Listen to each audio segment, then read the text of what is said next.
Hey guys, tonight we are leaving the hum of the modern world far behind and stepping into a place where the dirt is the color of a rusted penny and the sky feels so big it might actually swallow you whole.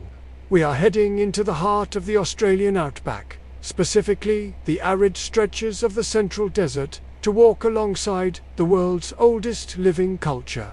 It is a land of extreme beauty and even more extreme silence, the kind of quiet that makes you realize just how much noise your own brain makes when it isn't being entertained by a screen.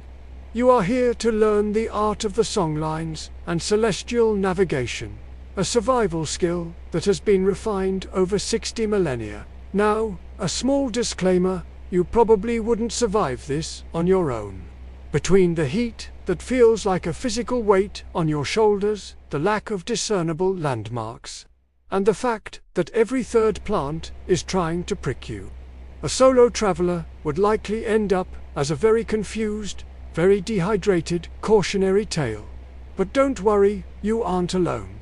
You have the ultimate guides, people who see the desert not as a wasteland, but as a meticulously organized library of information. So, before you get comfortable, take a moment to like the video and subscribe, but only if you genuinely enjoy what I do here.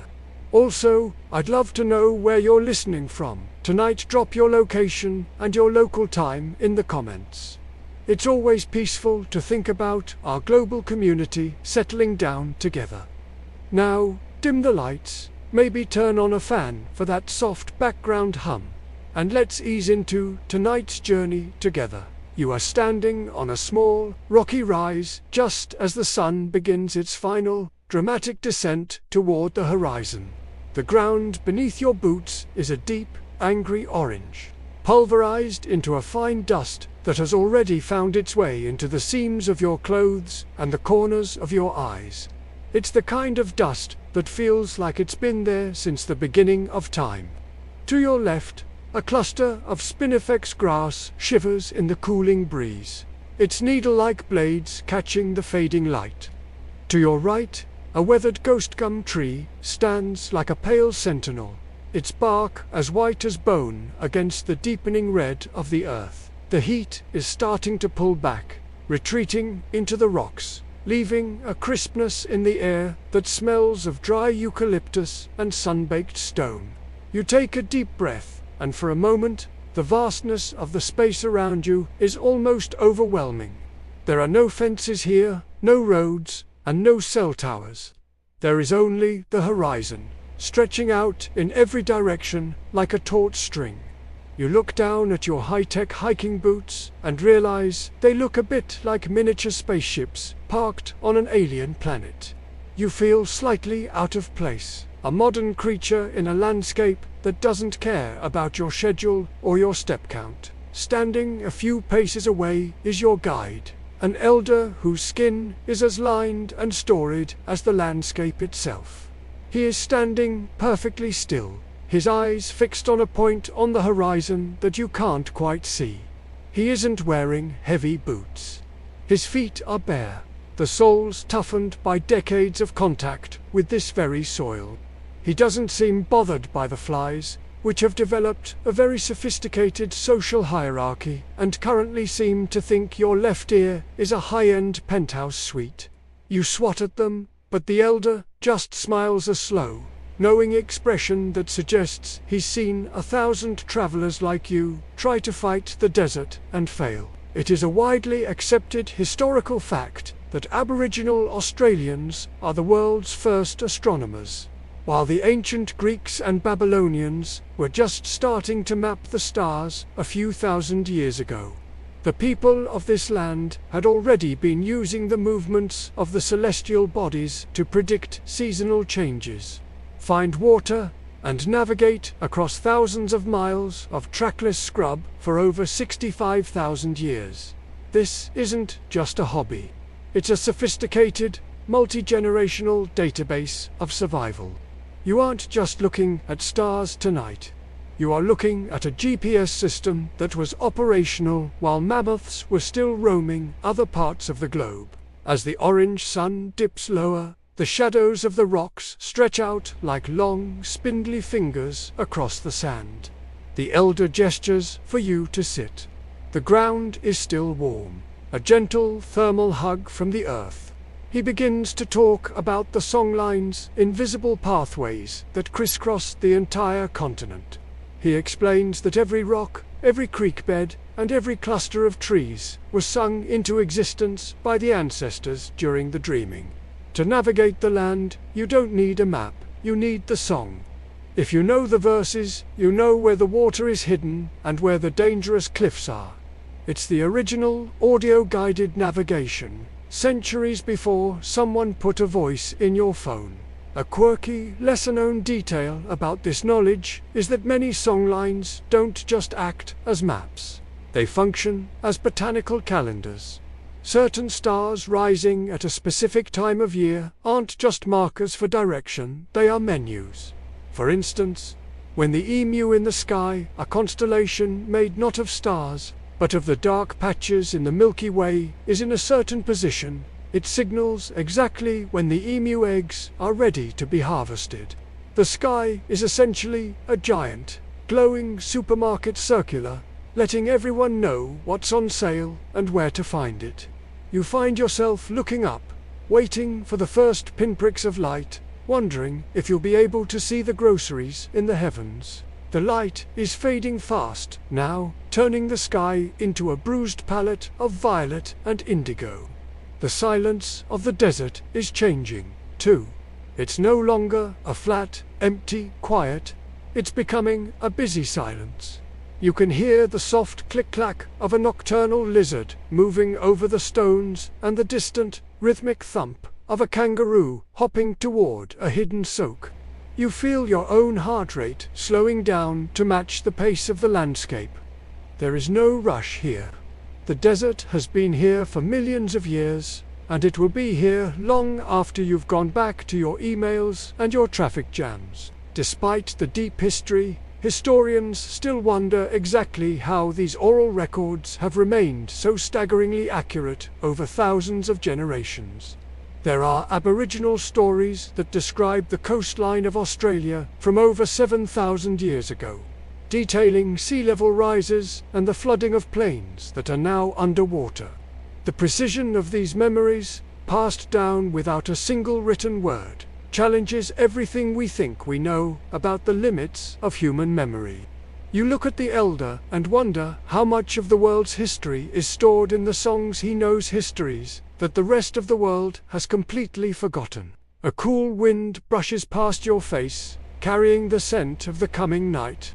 It's a clean, sharp smell that makes you feel incredibly awake. You realize that your journey hasn't even truly begun yet. You've only just felt the red dirt beneath you and seen the first hints of the celestial map above. The elder stands up and points toward the east, where the first stars are beginning to pierce through the indigo veil. He doesn't say, "Let's go." He just begins to hum a low, resonant melody that seems to vibrate right through your bones. You stand up, brushing the orange dust from your trousers, though you suspect it's a permanent part of your wardrobe now. You follow him as he steps off the rocky rise and onto the soft sand of the valley below. Your boots make a heavy, crunching sound, while his feet are silent, as if he is a part of the wind itself. You are moving into the dark, but you don't feel afraid.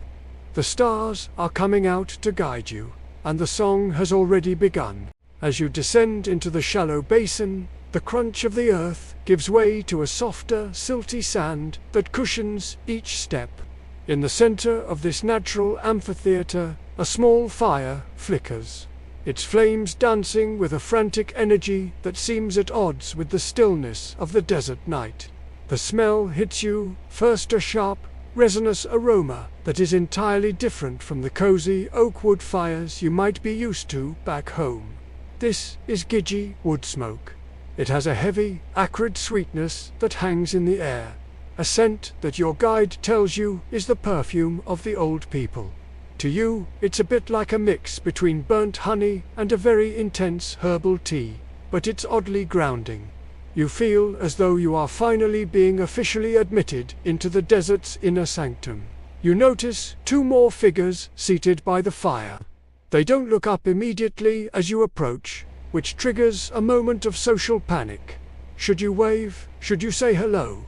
Your guide places a gentle hand on your arm, signaling for you to wait at the edge of the fire's light. This is your first lesson in Outback etiquette, the waiting at the gate. In a world without fences or doorbells, the fire is the living room, and the space between the dark and the light is the porch. You don't just barge in. You wait for the smoke to find you. You stand there, feeling a bit like a shy guest at a very ancient party, while the fire crackles and a stray ember pops with the sound of a small firecracker. One of the women by the fire, an elder with silver hair that catches the firelight like spun moonlight, reaches for a handful of fresh green leaves from a bundle beside her. She tosses them onto the coals. A thick white plume of smoke billows upward, swirling around you in a fragrant, leafy cloud. Your guide whispers for you to step forward and let the smoke wash over your hands and face. It's warm and a little stinging to the eyes, but it's not unpleasant. This is a smoking ceremony, a spiritual visa process that has been practiced here for countless generations. The idea is to cleanse your aura and, more importantly, to let the spirits of the land know that you are coming in peace. You find a certain dry humor in the thought that your previous airport security experiences involved X-ray machines and taking your shoes off, while here, the security check is performed by a tree and a handful of embers. It is a widely accepted historical fact that Aboriginal people have been using firestick farming to manage the Australian continent for at least 50,000 years. This wasn't just random burning. It was a sophisticated, mosaic-like system of controlled fires used to clear undergrowth, encourage new grass for game, and prevent the massive, catastrophic bushfires that plague modern Australia. You are sitting at the center of an ancient, man-made ecosystem. The very landscape you see around you, the specific types of trees and the density of the grasses, a result of a thousands-of-years long conversation between the people and the fire. You aren't in a wild wilderness. You are in a carefully tended garden that just happens to be 1,000 miles wide. The silver-haired elder gestures for you to sit. You attempt to do so with some semblance of grace, but your knees give an audible crack that sounds like a breaking branch in the silence. You settle onto the warm sand, trying to find a position that doesn't involve your legs falling asleep in the next 5 minutes. Across from you, the other elder is working on a piece of mulga wood, smoothing it with a piece of stone. The rhythmic scrape is incredibly soothing, a prehistoric white noise that makes the modern world feel like a frantic, distant memory. She looks up and offers you a piece of damper, a simple, unleavened bread cooked directly in the ashes. It's hot, dusty, and tastes of smoke and salt. It is, quite possibly, the most delicious thing you've ever eaten. Mostly because you are starting to realize how hard you have to work for every calorie in this environment. A quirky, lesser-known detail about these campfires is that they aren't just for cooking or warmth. They are libraries. In many Aboriginal cultures, the way you sit around the fire and the direction you face are determined by your relationship to the land and the stars above. The fire acts as a terrestrial anchor for the celestial map. Your guide explains that when they tell stories about the stars, they aren't just looking up, they are looking through the fire to the ancestors. You notice that the elders aren't constantly staring at the flames. They are frequently glancing at the horizon, checking the positions of the rising stars as if they were checking a series of wall clocks. For them, the fire and the stars are part of the same connected circuit. As you chew your damper, you notice the flickering light playing across the faces of your hosts. There is a profound sense of patience here. Nobody is checking a watch. Nobody is worried about deadlines. The only deadline is the movement of the stars. You find yourself relaxing, your shoulders dropping away from your ears for the first time in months. The dry humor returns as you realize your smartphone is currently a very expensive, very useless glass brick in your pocket. Out here, the only app that matters is the one that tells you which way the wind is blowing and which wood produces the least amount of eye-stinging smoke. Despite the physical evidence of these ancient fires, historians still wonder exactly when the very first smoking ceremony was performed. While charcoal remains can be dated back tens of thousands of years, the specific spiritual intent behind the smoke, the cleaning of the spirit, is a piece of intangible heritage that leaves no fossil record. Was it a ritual born out of a practical need to repel insects?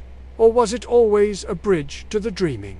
The debate continues in academic circles, but here, under the deepening violet of the desert sky, the answer feels irrelevant. The smoke works because it makes you feel like you belong, and in a landscape this vast, belonging is the most valuable currency you have. The fire begins to settle into a bed of glowing, ruby-red coals. The flames have died down, but the heat is steady, radiating against your shins. The silence returns, but it's no longer the lonely silence of the ridge. It's a shared silence. You look at your guide, who is now staring up at the first bright pinpricks of light piercing the darkness. The introductions are over. You've been cleansed by the smoke, fed by the ashes, and accepted by the keepers of the fire. You are no longer just a tourist. You are a student of the night. The wind shifts slightly, carrying the scent of the cooling sand and the lingering spice of the green leaves. You realize that you are about to see the sky in a way you have never seen it before, not as a collection of distant, random lights, but as a living, breathing map of stories. The elder reaches out and points a long, steady finger toward the eastern horizon, where a cluster of stars is shimmering like a handful of tossed diamonds. The lesson is about to move from the earth to the heavens, and you find yourself leaning forward, eager to hear the first verse of the song. The fire has settled into a steady, rhythmic pulse of orange light, casting long, dancing shadows against the base of a nearby ghost gum tree. Your guide, Uncle Jackass, he's invited you to call him, leans back slightly, his eyes reflecting the embers. He doesn't start with a lecture. He starts with a sound.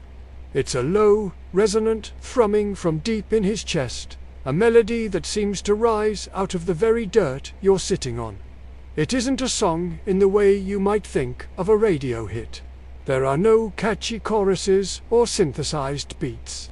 Instead, it's a rhythmic, repetitive chant that feels like the heartbeat of the desert itself.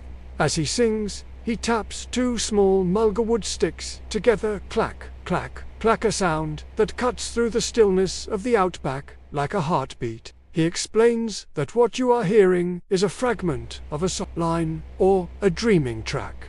To your ears, it's a beautiful, hypnotic piece of music, but to him, it is a high-resolution topographic map. You find a certain dry humor in the realization that while you struggle to remember where you parked your car in a two-story garage, Uncle Jack has a musical library in his head that covers thousands of square miles of trackless wilderness. There is no recalculating voice in a songline. If you forget the lyrics out here, you don't just miss a turn. You might accidentally find yourself trying to explain your life choices to a very confused parenty lizard 3 days away from the nearest waterhole. It is a widely accepted historical fact that songlines are the intricate spiritual and geographical paths that crisscross the Australian continent, linking ancient landmarks and sacred sites. These paths were established by creator beings during the dreaming. The Altaringas, they wandered across the land, naming things into existence. Every verse of the song Uncle Jack is singing corresponds to a physical feature of the landscape. A specific rise in the melody might represent a rocky outcrop. A long, sustained note might indicate a dry riverbed that holds a hidden soak beneath the sand. It's a literal audio guide to the continent, one that has been peer-reviewed by 60,000 years of travelers who survived specifically because the song was accurate. You close your eyes and try to visualize the music as a path.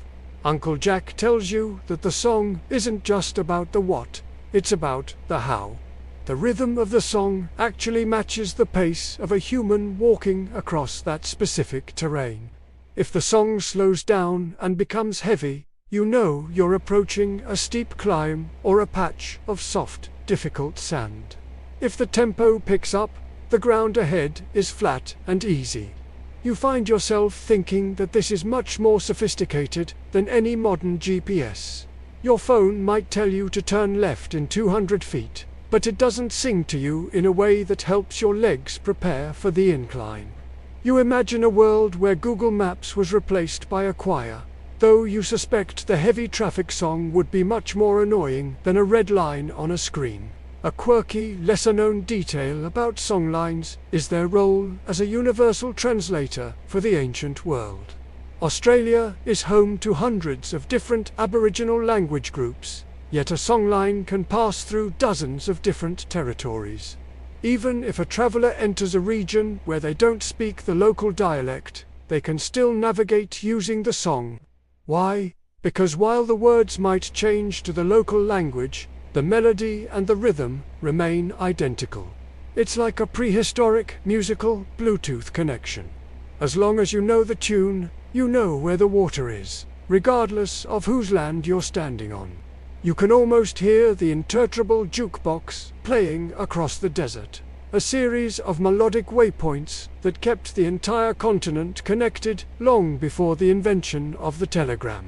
As the clack-clack of the sticks continues, you notice the other elders nodding along. They aren't just listening. They are verifying. The desert is a place of absolute precision.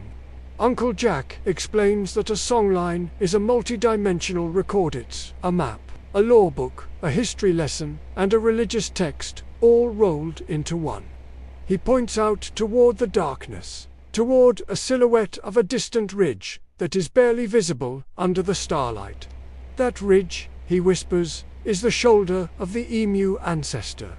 In the song, that ridge is a specific minor chord. To you, it's just a dark shape.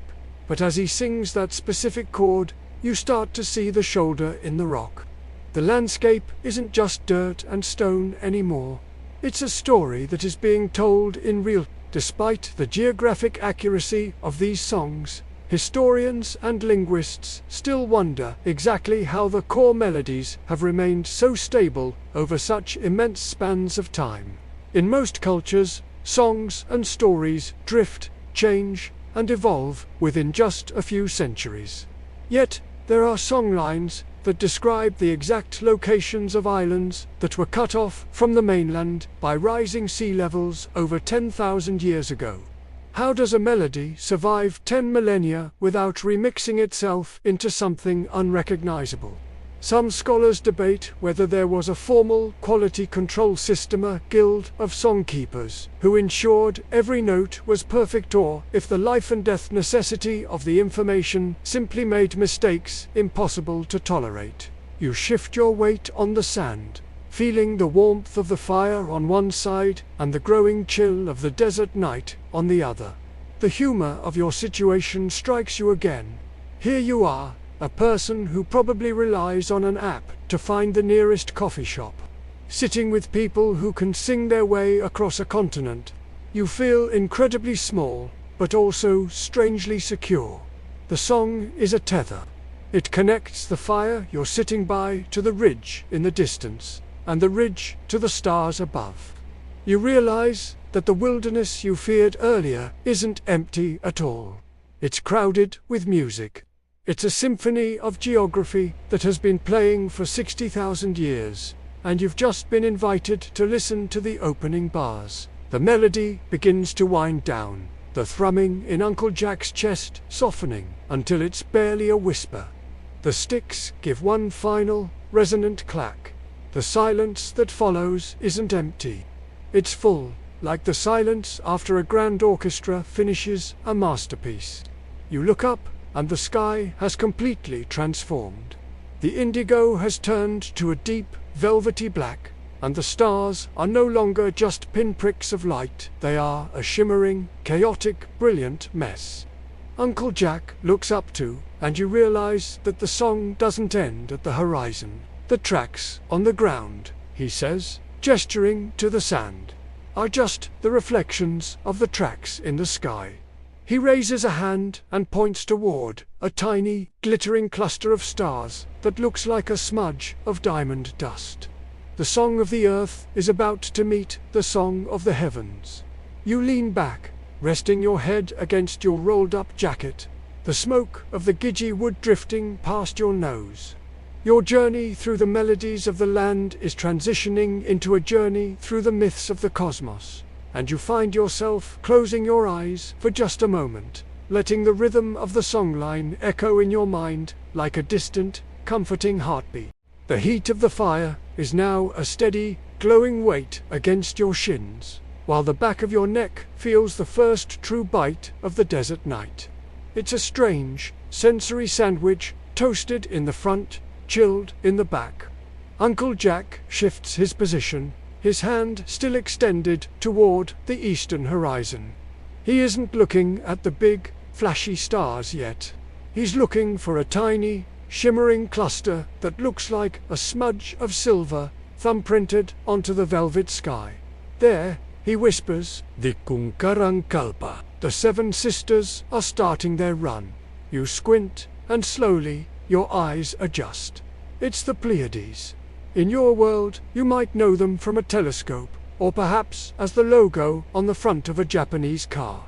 But out here, they are the lead characters in the longest-running drama in human history. As the cluster climbs higher, Uncle Jack begins to tell the story of their flight. He describes the sisters as young women traveling across the land, and behind them, always lurking in the shadows of the stars, is a pursuer named Niru, whom you might recognize as the constellation Orion. In the dreaming, Niru is a powerful and somewhat obsessive sorcerer who is determined to marry the sisters, or at least catch them. The sisters aren't having it. They are clever, fast, and they use the landscape to hide, eventually leaping into the sky to escape him. But Niru is persistent. He followed them right up into the heavens. You look at the stars again, and suddenly, the sky isn't a random scatter of light. It's a high-stakes, interstellar game of tag that has been going on for eons. You find a certain dry humor in the fact that even the cosmos has that guy, the one who can't take a hint and follows you across an entire continent and into another dimension. Orion, with his famous belt and sword, suddenly looks less like a noble hunter and more like a celestial creep who really needs a hobby that doesn't involve chasing. 7 women through the vacuum of space. You imagine the sisters looking down and rolling their eyes as they realize he's still behind them. Seriously, Niru, we're in the thermosphere now. Give it a rest. It's comforting to think that even the ancient ancestors had to deal with the cosmic equivalent of an unwanted friend request. It is a widely accepted historical fact that the Seven Sisters story is one of the most widespread and enduring myths in the world. Cultures as diverse as the ancient Greeks, the Native Americans, the Vikings, and the Aboriginal Australians all identify this specific cluster as a group of women being pursued by a male figure. This is staggering when you realize these cultures were separated by thousands of miles and thousands of years of ocean. You are sitting in the red dirt of Australia, listening to a story that resonates with the myths of people who lived in the snows of Scandinavia. It's a reminder that regardless of where we are on the planet, we've all been looking at the same screen for a very, very long time. Uncle Jack points out that the sisters didn't just run. They left a trail. Every place they stopped to rest or find food on Earth became a physical feature of the landscape you walked through today. A specific waterhole was where they dug for tubers. A certain red ridge was where they sat to weave their hairstring belts. The stars are a mirrored map of the land. If you get lost on the ground, you look at the sisters. They show you the way to the water, because they were the ones who found it first. It's a brilliant, dual-layered filing system. The sky is the index, and the earth is the library. You find yourself thinking that if your phone's navigation system was this poetic, you might actually enjoy getting lost occasionally. A quirky, lesser-known detail about the Australian version of this myth is that for some desert groups, the Sword of Orion isn't a sword at all, but a much more anatomical representation of Neru's desire. The elders don't shy away from the cruder aspects of the story. The dreaming is raw and human, full of jealousy, humor, and very specific physical consequences. You find yourself chuckling at the thought of a PG-13 version of the constellations. In the modern world, we've sanitized the stars into sterile Greek heroes, but here, they are messy, lusty, and relatable. They have bad days, they make mistakes, and they definitely don't always behave. It makes the distant stars feel much closer, as if they're just distant relatives with some very public family drama. The air has grown even colder, and you pull your jacket tighter around your chest. The smell of the gidgee smoke is thinner now, replaced by the clean, metallic scent of the freezing desert. Uncle Jack explains that the position of the seven sisters also tells the people when the seasons are turning. When they appear at dawn, it's a sign that the dingoes are breeding. When they disappear in the evening, the cold weather is truly here. You realize that for Uncle Jack, the sky isn't just a map, it's a giant, glowing calendar that never needs its batteries changed. It's the ultimate smart home, feature the whole universe integrated into your daily schedule. Despite the universality of the Seven Sisters story, historians and anthropologists still wonder if this myth is so similar across the globe. Because of convergent evolution, humans simply seeing the same patterns, or if it is actually a protomyth. Some scholars suggest the story might be over 100,000 years old, dating back to before the first humans migrated out of Africa. This would make it the oldest story ever told, a narrative thread that has survived the rise and fall of every empire, the melting of ice caps, and the invention of the wheel. You look at the shimmering cluster and feel a chill that has nothing to do with the wind. You are listening to a story that might have been told by the very first people to ever look up and wonder. Uncle Jack's voice drops lower, blending with the soft hiss of the dying fire. He tells you that the sisters are also teachers. They show how women must work together to protect one another, how to use the bush medicine found in the desert, and how to stay one step ahead of trouble. The sky is a classroom, and tonight you are the student sitting in the back row, trying to absorb a curriculum that has no textbooks. You find yourself leaning back, resting your head on the sand, watching the silver smudge of the sisters climb higher into the blackness. They seem to twinkle with a mischievous energy, as if they're enjoying their lead in the race against the bumbling Neru. You feel a profound sense of perspective. Your worries back home, the deadlines, the bills, the broken appliances seem absurdly small when compared to a 100,000-year-old game of celestial tag. The desert night has a way of shrinking your ego until it's the size of a single grain of red sand. You aren't just a traveler. You're a witness to the oldest show on Earth. The song of the land has moved into the sky, and as you watch the seven sisters lead the way, you feel yourself drifting into a state of deep, quiet awe. The journey through the stars has only just begun, and the map is becoming clearer with every breath. The silver smudge of the seven sisters is now high enough that it feels like you could reach out and pluck them from the blackness. But Uncle Jack moves your attention elsewhere. He points to a vast, dark patch of the sky, then down to the ground. Everything up there, he says, has a footprint down here. It's the concept of the celestial mirror, the idea that the stars are not just a map, but a literal reflection of the physical geography of Australia.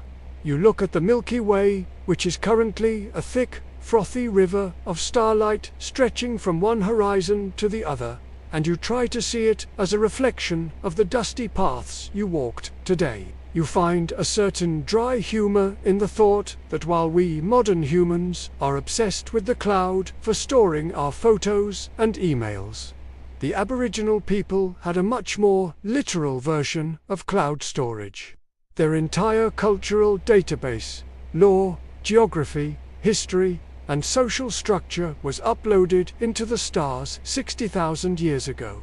It's the ultimate backup system.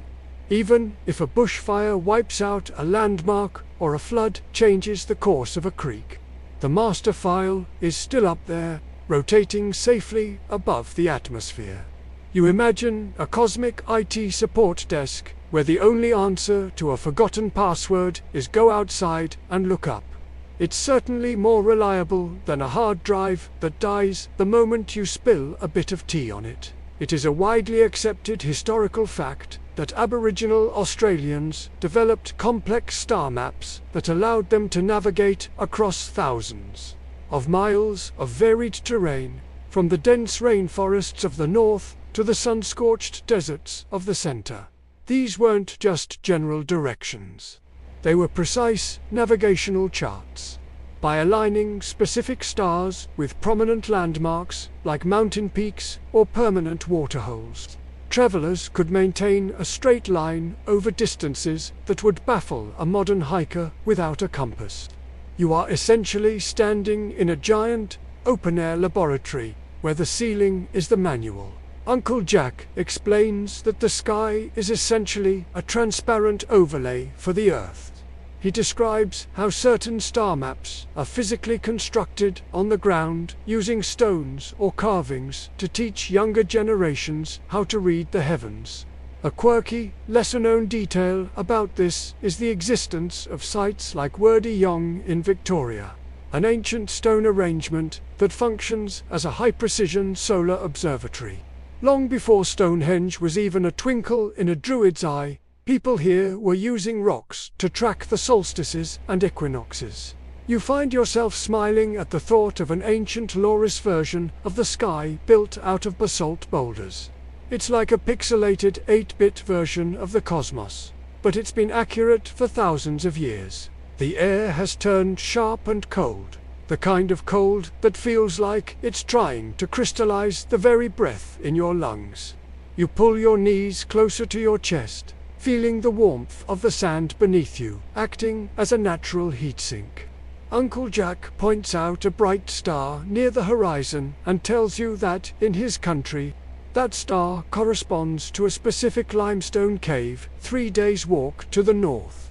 If I want to find the cave in the dark, he says, I just follow the stars, brother. It's a beautiful, elegant way to move through the world.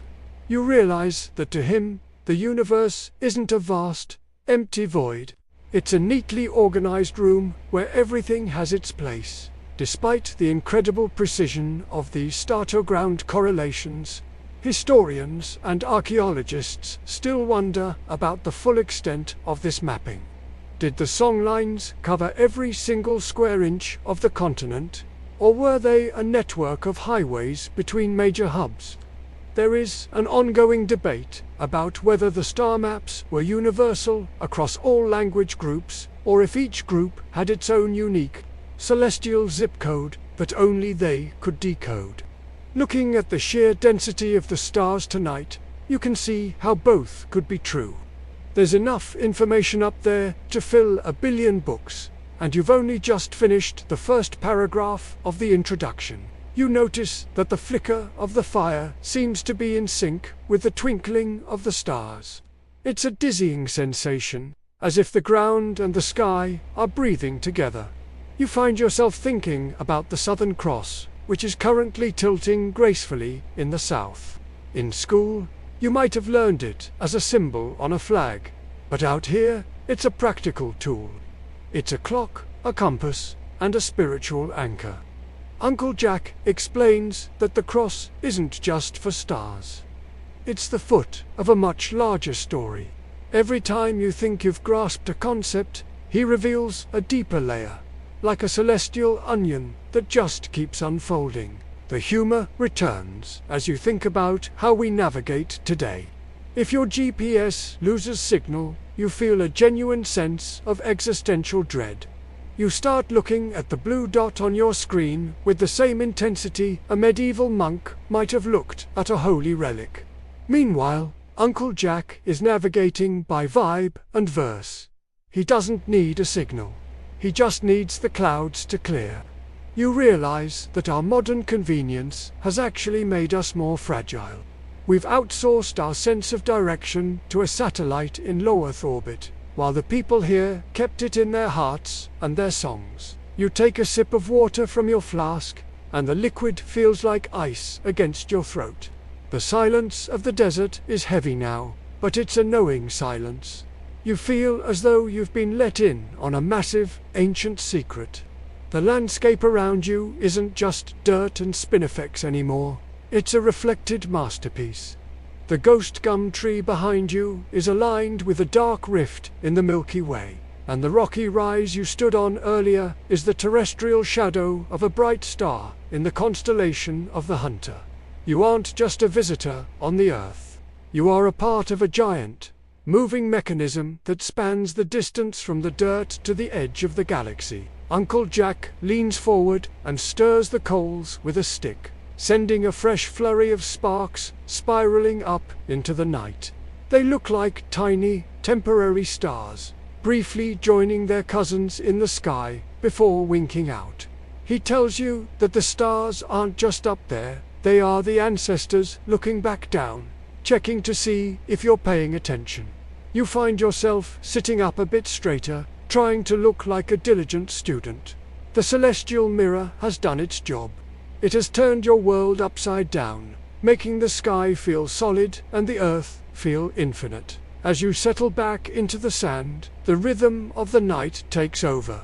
The cold is intense, but the view is worth the shivering. You watch a shooting star streak across the sky, a momentary scratch on the dark lens of the night.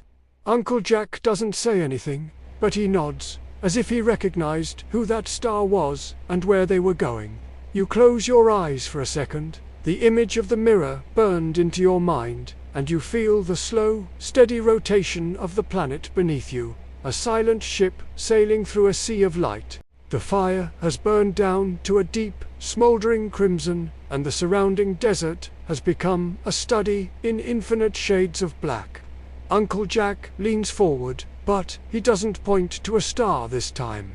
Instead, he sweeps his hand across the most brilliant part of the Milky Way, the thick, glowing core that looks like someone spilled a bucket of celestial cream across the sky.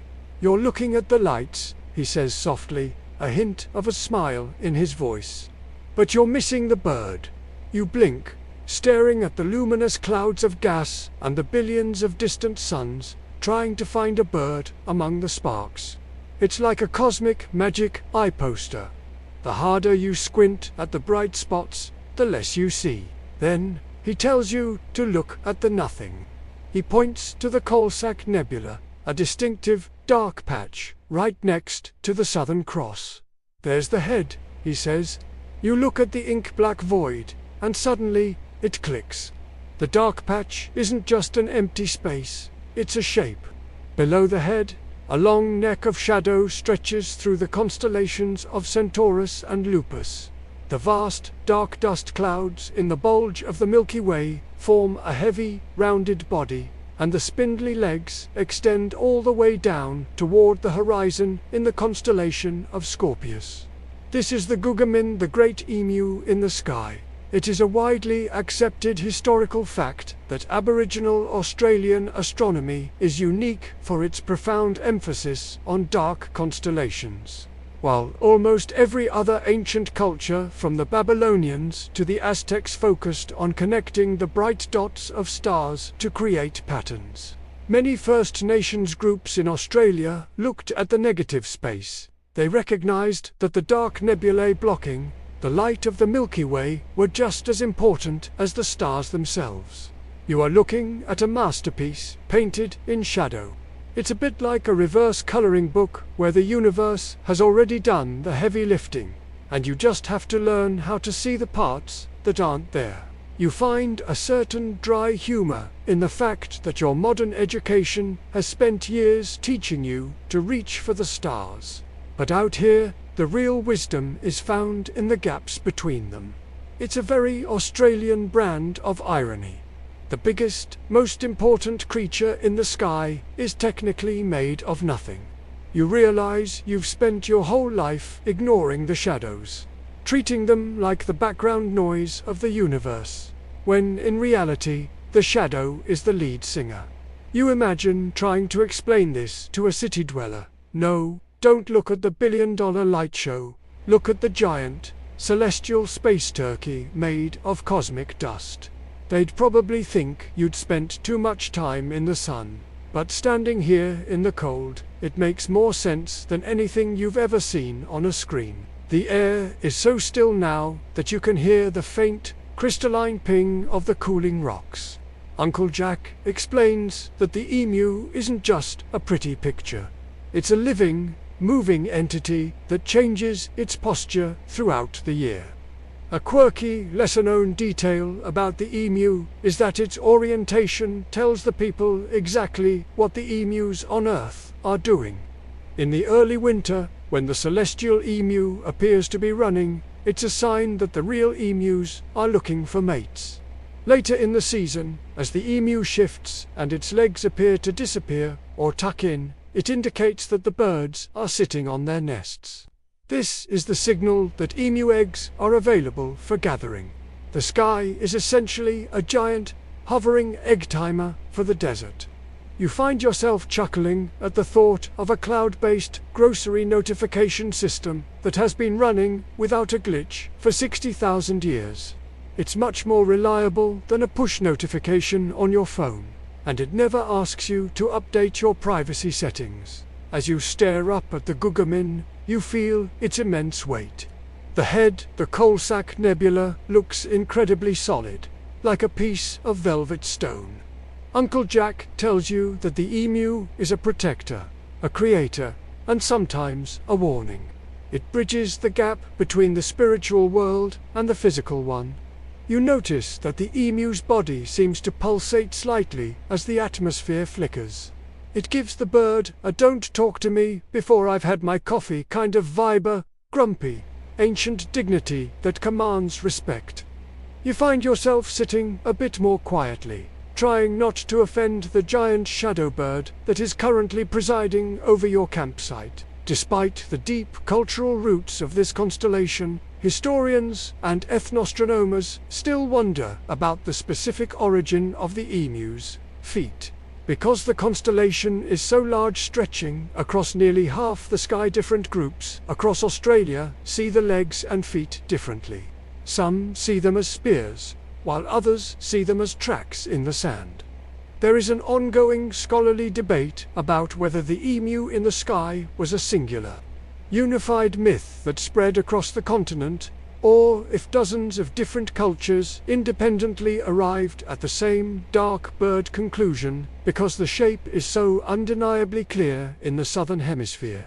Looking at it now, it's hard to imagine seeing anything else. It's so vivid that it makes the bright stars around it look like mere decorations. You take a deep breath, and the cold air feels like a tonic. The starlit silence we talked about earlier has been replaced by a shadowed presence. You feel as though the emu is watching you, a silent witness to your journey through its territory. It's a humbling thought. In the city, we think we are the masters of our environment because we can flip a switch and turn on a light.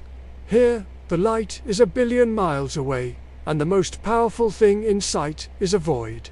You realize that darkness isn't the absence of something. Out here, it's a presence in its own right. It's the ink on the page of the universe. The humor returns as you think about the Western constellations you were taught in school. You were told to find a hunter or a lion, but you usually ended up seeing a vague triangle or a slightly bent line that required a massive leap of imagination. But the emu is there. It's a literal silhouette. You don't need a degree in astrophysics to see it. You just need to stop looking so hard at the shiny stuff. It's a lesson in perspective that feels like a gentle nudge from the universe. Hey, the sky seems to be saying, sometimes the most important things are the ones you've been looking right through. Uncle Jack stands up, his shadow stretching out to join the darkness of the desert floor. He tells you that the emu is the guide for the next part of your trek. To walk the songlines at night, you have to know where the emu is looking. If he's looking toward the horizon, the path is open. If he's looking toward the zenith, it's time to rest. Tonight, he's tilted at an angle that suggests a slow, steady walk. You brush the sand off your clothes, feeling the cold seep through your layers, but your eyes stay fixed on the Milky Way. You're starting to see the world through the elder's eyes. The sky is no longer a random collection of points. It's a living, breathing creature with a schedule and a story. You take one last look at the coal sack head of the bird. Its dark eye seeming to wink at you from the edge of the Southern Cross. You feel a strange sense of companionship with the shadow. You are ready to move. You are ready to walk through the spinifex, guided by a bird made of stardust and silence, following a map that was written before the first stone was laid in Egypt. The fire is now a glowing red eye behind you, a fading pulse of warmth that you can still feel on your shoulder blades as you take your first tentative steps into the deeper darkness. Uncle Jack doesn't use a flashlight. He doesn't even use the light of his phone. Because out here, your eyes are your best technology. Provided you give them 20 minutes to download the night. You find yourself walking with a new kind of intellectuality. In the city, walking is just a way to get from the subway to the office, a mindless, hurried shuffle. Here, every step is a negotiation with the earth. You are moving through a sea of spinifex grass, those rounded, prickly hummocks that look like giant green hedgehogs frozen in mid. You quickly discover that spinifex is the desert's way of keeping you humble. One wrong step and its needle-sharp leaves will find the gap between your socks and your trousers with the precision of a heat-seeking missile. You find a certain dry humor in your own clumsy progress. You're trying to look like a rugged explorer, but in reality, you're doing a Heinet. Delicate dance that looks more like you're trying to cross a living room floor covered in stray Lego bricks. Uncle Jack, meanwhile, glides through the spikes as if he's walking on a cloud. He doesn't even look down. He's tuned into a different frequency, and he gestures for you to match your breathing to the rhythm of the song. He's humming the same low, steady thrum from earlier. It is a widely accepted historical fact that Aboriginal people could travel thousands of kilometers across the continent, traversing entirely different ecological zones, from salt pans to mountain ranges, using only the rhythmic structure of their songlines to maintain a consistent pace. This wasn't just about direction, it was about efficiency of motion. By syncing their footsteps to the beat of the song, they could enter a flow state that allowed them to cover vast distances with minimal fatigue. You are essentially trying to activate the 14th century version of cruise control. As you begin to time your strides to Uncle Jack's humming, the walk becomes less of a struggle and more of a meditation. Your heart rate settles, and the desert starts to feel less like an obstacle and more like a partner. You find yourself noticing the microclimate of the walk. One moment, the air is bone dry and smells of cold dust. The next, you pass a small depression in the sand, and a wave of cool, damp air hits your ankles, smelling faintly of ancient, hidden water. A quirky, lesser-known detail about the spinifex you're so carefully avoiding is that it's actually the source of one of the world's first superglues.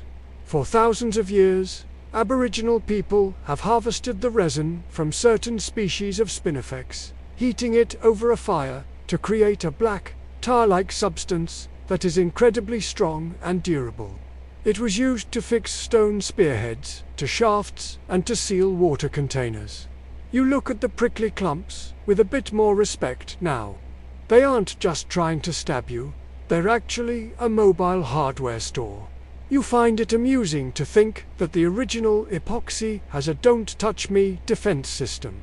The silence of the trek is punctuated only by the soft shusher of your trousers against the grass and the distant, lonely call of a boobook owl. You realize that your modern brain is constantly looking for distractions. A podcast, a notification, a song with lyrics you can sing along to. But out here, the distraction is the landscape. You start to notice the way the starlight catches the edges of the rocks, making them look like silver carvings. You see the faint, rhythmic movement of a kangaroo rat darting between the bushes, its tiny heart beating a much faster tempo than your own. You feel like a guest at a very quiet, very exclusive midnight gala. The humor returns when you realize you've been walking for 30 minutes and have no idea where you are in relation to the campfire. If Uncle Jack decided to play a prank on you right now, you'd be functionally marooned in a world of silver shadows and pointy grass. You find yourself checking your pockets for your phone, even though you know it has 0 bars and would only serve as a very dim, very annoying flashlight. You're learning to trust a manual GPS, the feel of the wind on your cheek, the tilt of the Southern Cross, and the steady, guiding rhythm of the man in front of you. It's a terrifying and liberating feeling to realize that your survival currently depends on a melody and the ancient muscle memory of your guide. Despite the proven success of this rhythmic navigation, historians and cognitive scientists still wonder if humans possess a latent internal compass, a vestigial sense of magnetoreception, similar to that of migratory birds. There is an ongoing debate about whether the incredible navigational feats of Aboriginal people are purely learned, skills passed down through song, or if their long-term connection to the land has heightened a biological sense that modern, city-dwelling humans have simply turned off due to over-reliance on technology. Standing here in the dark, you feel as though your own compass is trying to reboot. You feel a strange pull toward the east, a subtle tug that has nothing to do with sight and everything to do with the heavy, silent presence of the ridges ahead. You take a deep, cold breath, and the air feels like it's scouring your lungs clean. The walk is becoming hypnotic. You aren't thinking about walking anymore. You're just being walked. The stroll has entered its most fluid phase. You notice that Uncle Jack has stopped humming, but the rhythm is still there, vibrating in the air between you. He stops suddenly, not with a jolt, but with a slow, graceful deceleration. He points down at a patch of ground that looks, to your untrained eyes, like exactly every other patch of ground you've passed in the last 2 miles. "The waypoint," he whispers. You look closer.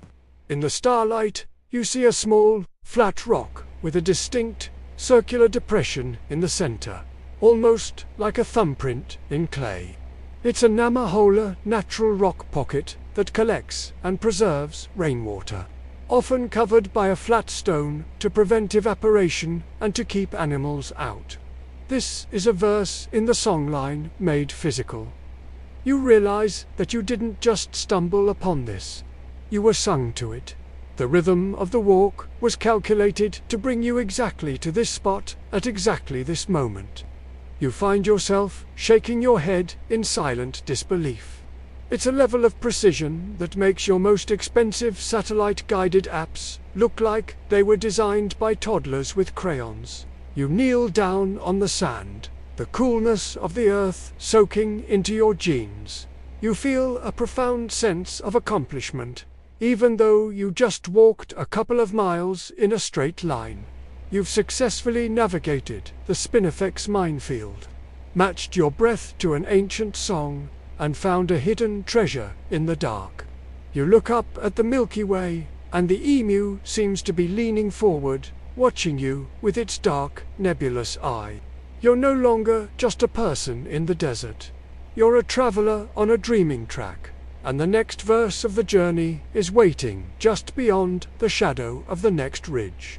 The cool stone lid of the Namahole feels smooth under your fingertips as you help Uncle Jack slide it back into place.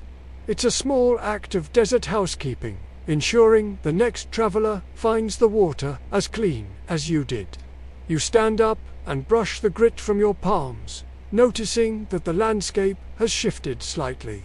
The Spinifex is thinning out, replaced by slabs of ancient, weather-beaten sandstone that look like giant loaves of bread rising out of the sand.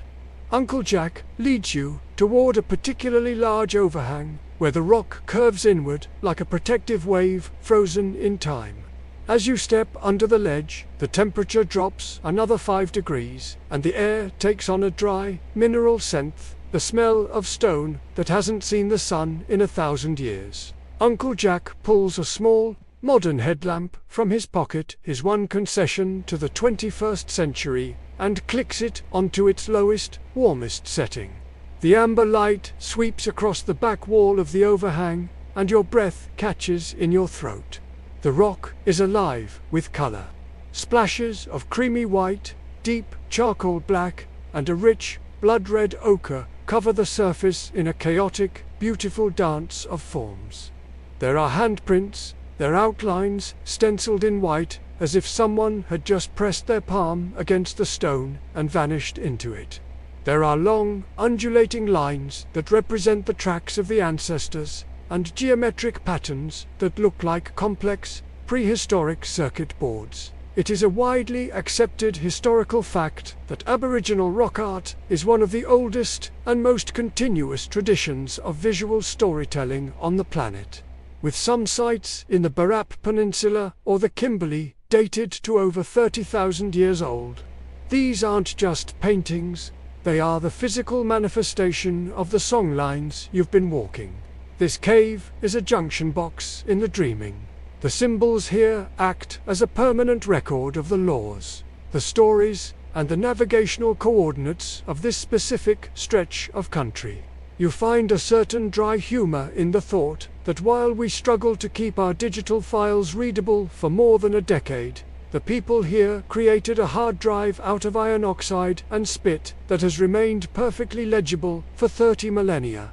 It puts the planned obsolescence of your latest smartphone into a rather embarrassing perspective. You lean in closer to a series of red ochre lines that seem to pulse in the low light.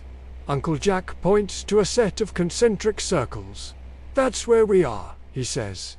Then he traces a line to a series of dots, and that's where the water is 3 days from here. You realize you are looking at a topographic map rendered in a spiritual language. A quirky, lesser-known detail about the ochre used in these paintings is that it wasn't always local.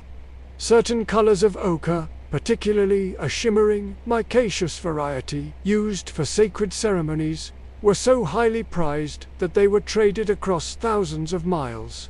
There were ochre roads across Australia that functioned like the Silk Road in Asia. You find yourself imagining an ancient color consultant traveling across the desert with a bag of premium red dust, bartering for the perfect shade of charcoal. It's a reminder that even in the deepest antiquity, humans had a sophisticated sense of value and a drive for aesthetic perfection.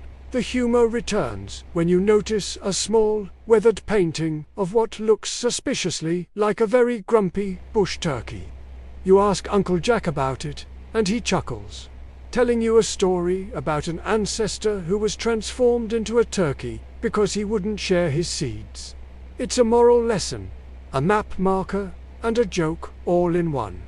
You realize that this cave is a classroom, a library, and a comedy club. The dreaming isn't a somber, dusty history. It's a living, breathing reality that includes everything from the creation of the stars to the bad habits of birds.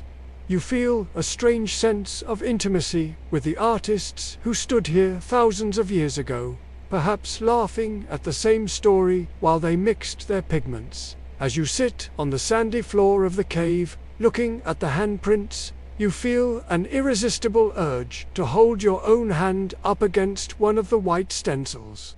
You don't touch the rock. You've learned enough about respect tonight to know better, but you hover your palm just an inch away. The scale is almost identical. For a moment, the thousands of years separating you and the artist seem to evaporate. You are both just humans seeking shelter in the dark, using the tools at hand to leave a mark and say, "I was here, and this is what I saw." It's a profound, grounding connection that makes the modern world feel thin and temporary. Despite the clarity of many of these symbols, historians and archaeologists still wonder about the lost layers of rock art. Because many sites were painted over and over again for thousands of years, there is a massive debate about what lies beneath the visible surface. Some scholars use X-ray fluorescence and digital enhancement to try and peel back the layers, hoping to find the first story. But out here, Uncle Jack doesn't care much for peeling layers. To him, the painting is a living document. The newest layer is just as true as the oldest. The idea of original is a Western obsession. In the dreaming, everything is happening all at once. In a big you take a moment to just sit in the silence of the cave. The air is still, and the outside world, the stars, the emu, the spinifex feels like a distant movie playing on a screen. Here, in the belly of the rock, you feel protected. You notice the way the amber light of the headlamp makes the iron in the sandstone sparkle like tiny, embedded jewels. Uncle Jack turns off the light for a second, and the darkness is absolute. It's the kind of dark that feels heavy, like a velvet blanket. You can hear your own heart beating, and for the first time, you can hear the voice of the stoner low, subsonic hum that seems to vibrate in your teeth. When the light clicks back on, you feel a bit like you've just woken up from a very long sleep. Uncle Jack gestures toward the entrance of the cave. "The stars have moved," he says. "The map is changing. You realize that while you were lost in the art, the universe has continued its slow, silent rotation." You stand up, feeling a bit stiff but strangely energized. You've seen the blueprints of the land, and now you have to go back out and walk through the building. As you step back out into the night, the vastness of the desert hits you again, but it's less intimidating now. You have the song in your ears and the ochre maps in your mind. You look up at the Southern Cross, which has tilted further toward the horizon, its 4 bright stars acting as a celestial anchor. You feel like you've been given a key to a door you didn't even know existed. You aren't just a visitor anymore. You are a participant in a story that is etched into the very bones of the earth. You take a deep breath of the cold air and follow Uncle Jack as he steps back into the silver light of the stars, ready for the next verse of the trek. The cave's protective embrace fades as you step back into the open air, where the desert has turned into a landscape of sharpened silhouettes and silver highlights. The sandstone loaves are behind you now, and the terrain is flattening into a vast, sandy plain. Uncle Jack stops and tilts his head, sniffing the air like a connoisseur of fine vintages. "The wind is turning," he mutters. "It's bringing the scent of the clay pans. You don't smell clay yet. You mostly smell the cold and the faint, lingering spice of the campfire on your own jacket. But you've learned by now that Uncle Jack's nose is probably more accurate than a high-end meteorological station. He isn't just looking for direction. He's looking for dinner. Or, more accurately, bush tucker. You find a certain dry humor in your own hunger. Back in the real world, you'd probably be scrolling through a delivery app right now, debating whether you wanted spicy noodles or a burger.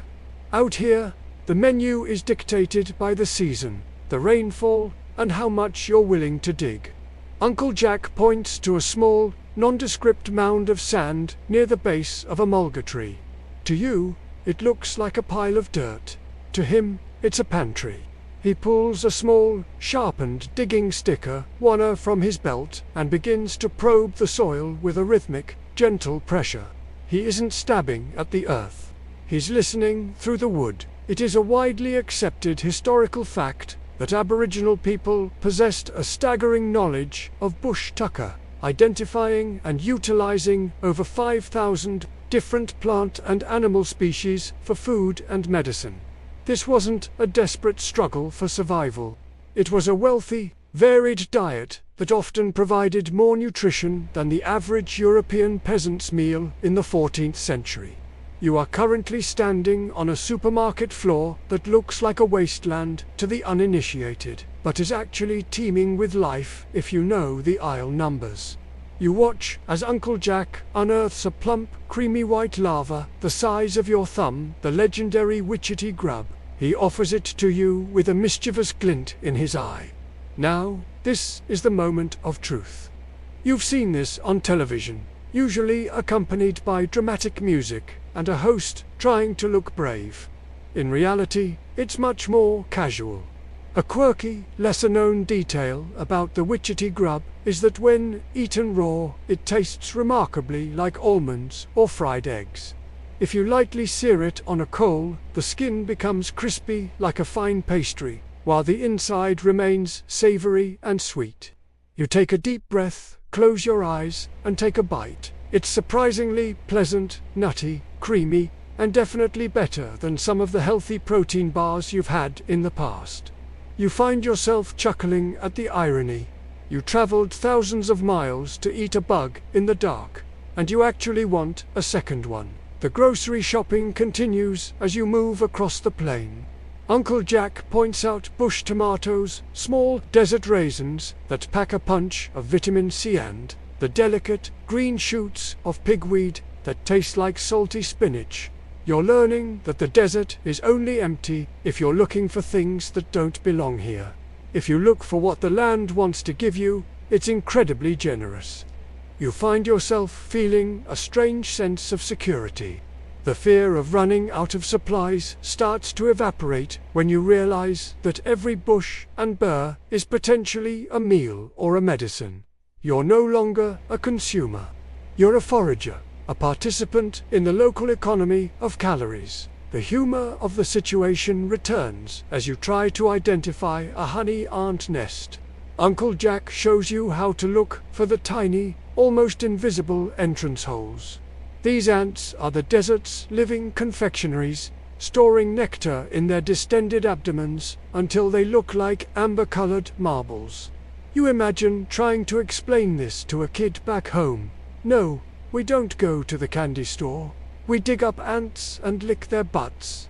It's an absurd image, but out here, in the cold, sweet silence of the night, that tiny drop of nectar is more precious than a whole box of chocolates. It's a concentrated burst of desert sunshine, stored underground for a rainy day. Despite the deep knowledge of these food sources, historians and botanists still wonder how many species were lost or forgotten during the colonial era. There is an ongoing effort to document ethnobotany, the relationship between people and plants before the last elders who hold the full encyclopedia in their heads pass it on. You look at Uncle Jack and realize that he is a walking library of life-saving secrets. Every time he points to a leaf or a root, he is sharing a piece of a survival manual that took 60,000 years to write. You feel a sudden, urgent desire to remember everything, as if his words are the only thing keeping the desert from turning back into a wasteland in your mind. The air is getting even colder now, the kind of cold that starts to seep through the soles of your boots. You notice that the emu in the sky is now looking directly down at you. its dark body perfectly centered in the Milky Way. Uncle Jack stops by a small, dry creek bed and shows you how to find a soak.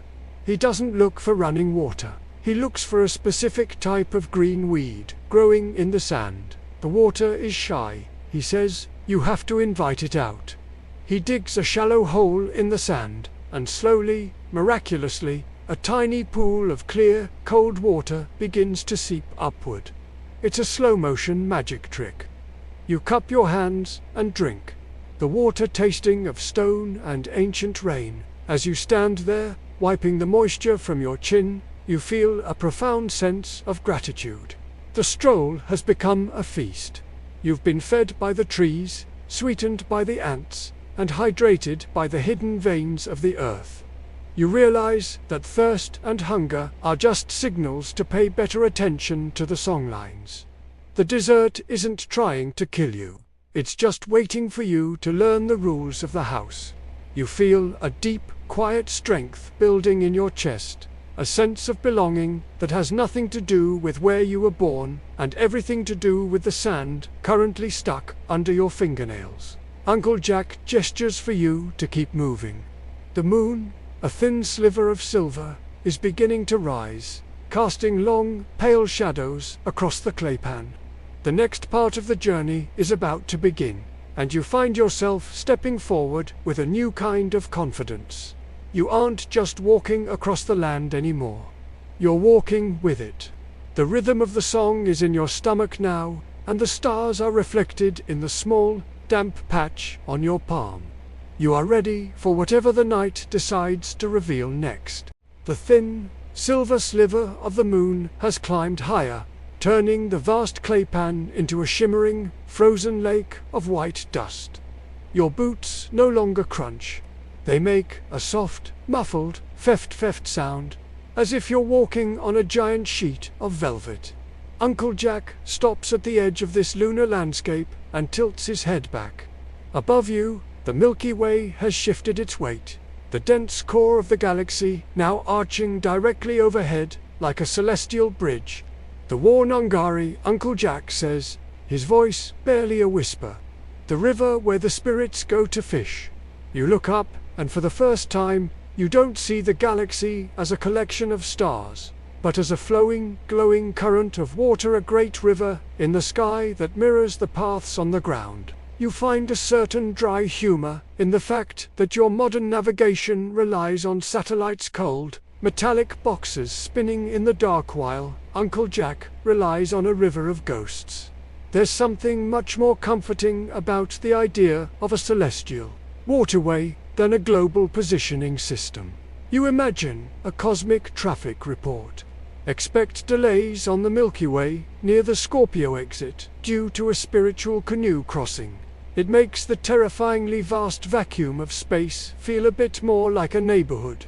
You realize that to the people of the Outback, the sky isn't up there and separate. It's just the upper floor of the same house. You're currently walking through the basement, looking up at the skylight. It is a widely accepted historical fact that many Aboriginal cultures view the Milky Way as a celestial reflection of their local river systems. In the Victoria River region, for example, the galaxy is seen as a giant crocodile and his nest. While for the Yolngu people of Arnhem Land, it is the Milky River where the spirits of the deceased live and hunt. This isn't just poetic metaphor. It's a functional part of the songlines. The current of the stars provides a reliable heading for nighttime travelers, acting as a fixed reference point that allows for incredible precision over long distances. You are essentially using the collective light of 100 billion suns to make sure you don't trip over a rock. It's the ultimate high-definition flashlight. A quirky, lesser-known detail about this celestial river is its role in the sky world sociology. Uncle Jack explains that just as different families own different stretches of land on Earth, different ancestral spirits own different sections of the Milky Way. There are areas for fishing, areas for ceremony, and areas that are considered dangerous or sacred. You find yourself smiling at the thought of no trespassing signs in the stars. It's a beautifully organized way of viewing the universe. It suggests that even in the afterlife, there's a sense of order, a community, and most importantly, a good spot to catch a fish.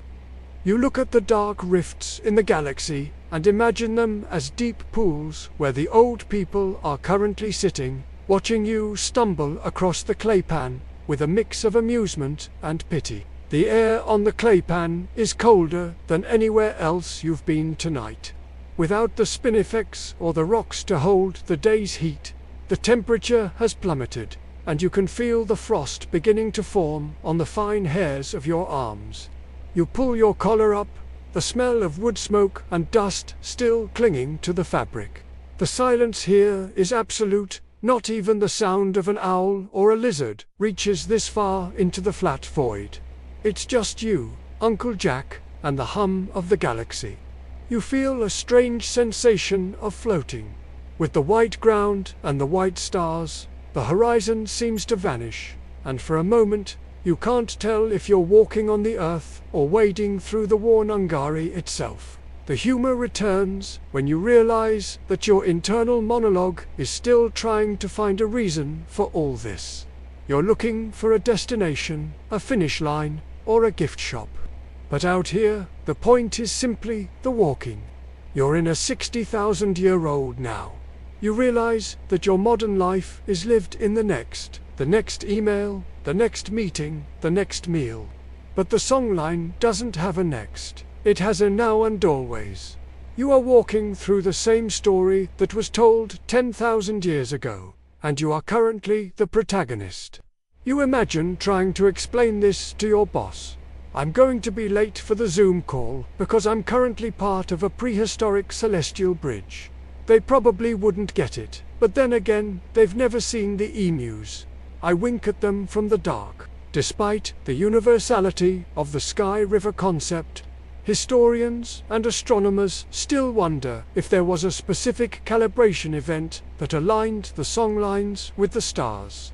Because the stars shift slightly over thousands of years due to the Earth's precession, the maps have to be updated.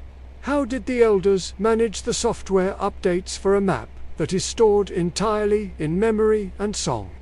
There is a fascinating debate about whether certain ceremonies were designed specifically to recalibrate the oral records with the changing tilt of the planet.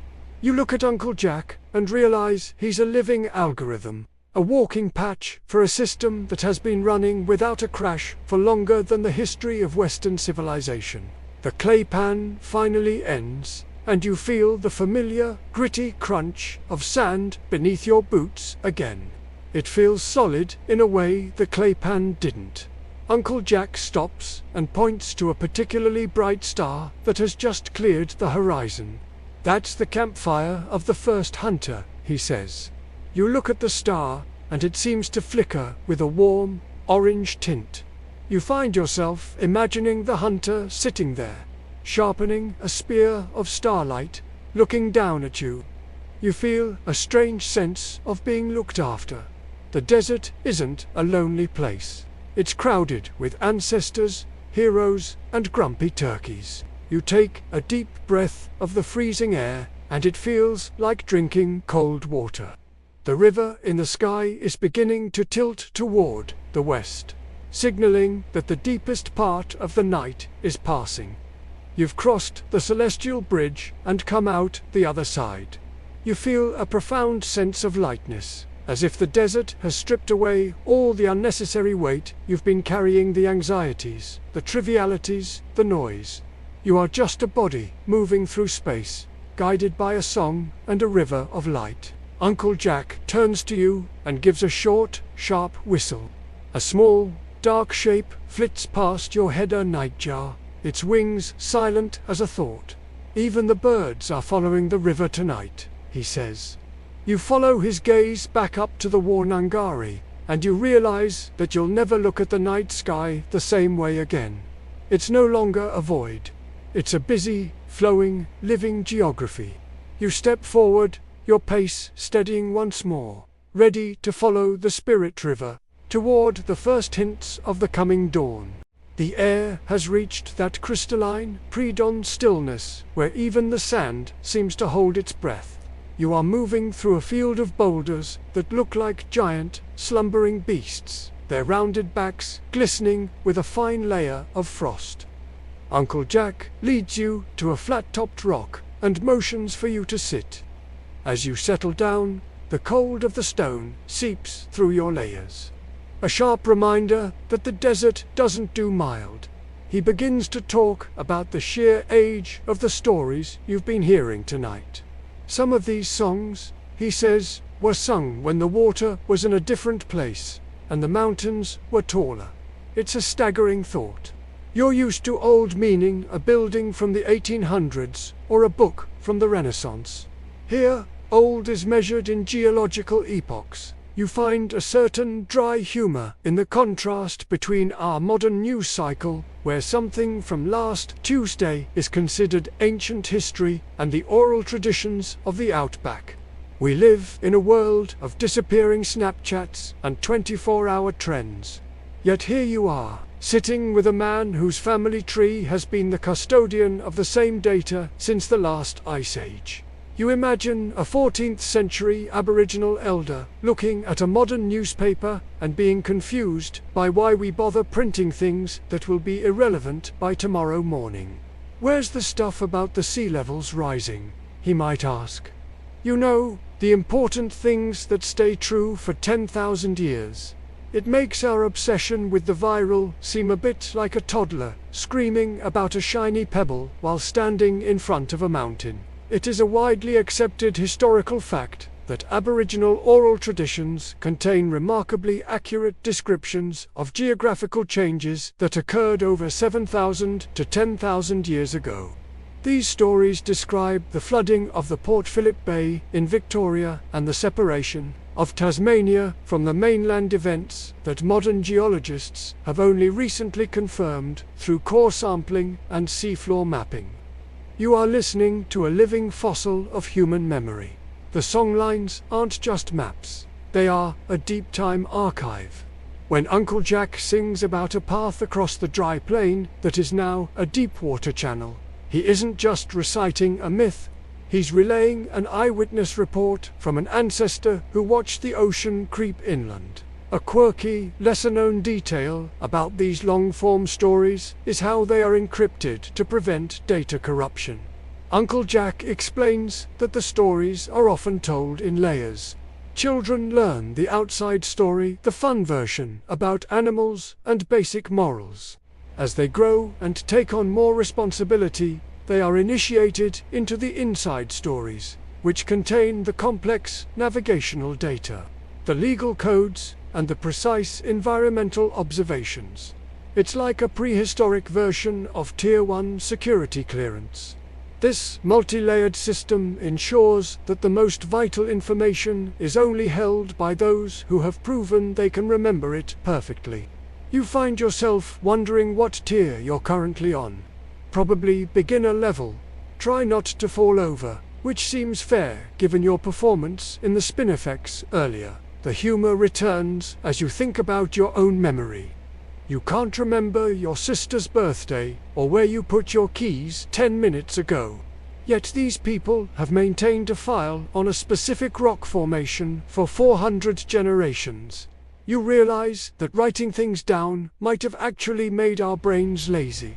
We've traded internal storage for external hard drives, and in the process, we've lost the ability to feel the history of a place. Out here, the history isn't in a museum. It's vibrating in the air. Every time Uncle Jack repeats a verse, he is refreshing the cache of a 60,000-year-old operating system. It's the ultimate long-term stability project. Despite the incredible accuracy of these memories, historians and linguists still wonder about the threshold of forgetting. Is there a limit to how long a story can survive without being written down? Some scholars argue that 10,000 years is the absolute limit, while others, looking at the Australian evidence, suggest it could be much longer. There is an ongoing debate about whether the rhythm and rhyme of the songlines acts as a biological error correction code. preventing the stories from drifting over time. You look at the stars, which have shifted just a fraction more toward the west, and you feel the weight of those millennia. You aren't just a traveler. You're a temporary guest in a narrative that has no beginning and no end. You take a sip of your now lukewarm tea, the steam rising in a thin, fragile ribbon against the dark sky. The silence of the boulders is heavy and contemplative. You feel a sense of deep time pulling at you, a realization that your own life is a microscopic blink in the eyes of the desert. But instead of feeling insignificant, you feel a strange sense of relief. The pressure to make your mark or be remembered fades away when you realize that the most important stories are the ones we tell together, passing them from hand to hand like a warm coal. You don't need to be the author. You just need to be a good listener. The great emu in the sky has now tilted its head toward the horizon, as if it's looking for the first hint of the sun. Uncle Jack stands up, his joints making a soft popping sound that mirrors your own. He points to a jagged peak in the distance, barely visible against the stars. That mountain, he says, was once an island in a sea of sand. The song remembers when the wind brought the salt. You look at the mountain and try to imagine the world he's describing, a world of shifting dunes and ancient tides. It makes the landscape feel liquid, as if the rocks are just very slow-moving waves. As you begin to walk again, the rhythm of the songline feels different, slower, more reflective.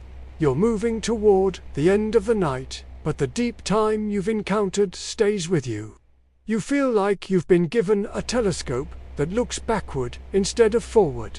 You see the tracks of the ancestors in every shadow and the breath of the old people in every gust of wind. The desert has stopped being a place and has become a person, a very old, very wise friend who has seen everything and is willing to tell you a few secrets, provided you're willing to walk the distance. You step off the boulder and back onto the sand, your footsteps falling into the silent rhythm of the guide in front of you. The darkness is at its deepest now, the hour of the wolf, where the world is most still. But you aren't tired. You are filled with a quiet, humming energy, a sense that you are finally beginning to understand the alphabet of the Outback. The stories haven't just outlasted the ice. They've outlasted your own skepticism. You are ready for the final stretch, moving through the echoes of 10,000 years toward the promise of a new day. The stillness of the desert has reached a peak that feels almost pressurized. A thick, velvet silence that precedes the first hint of morning. You and Uncle Jack are moving through a narrow corridor of red earth, flanked by low-slung hills that seem to lean in to listen to your footsteps. The air is so cold now that it has a metallic Thames, like the taste of a silver spoon. And your breath hangs in the air like a series of small, ghost-like clouds.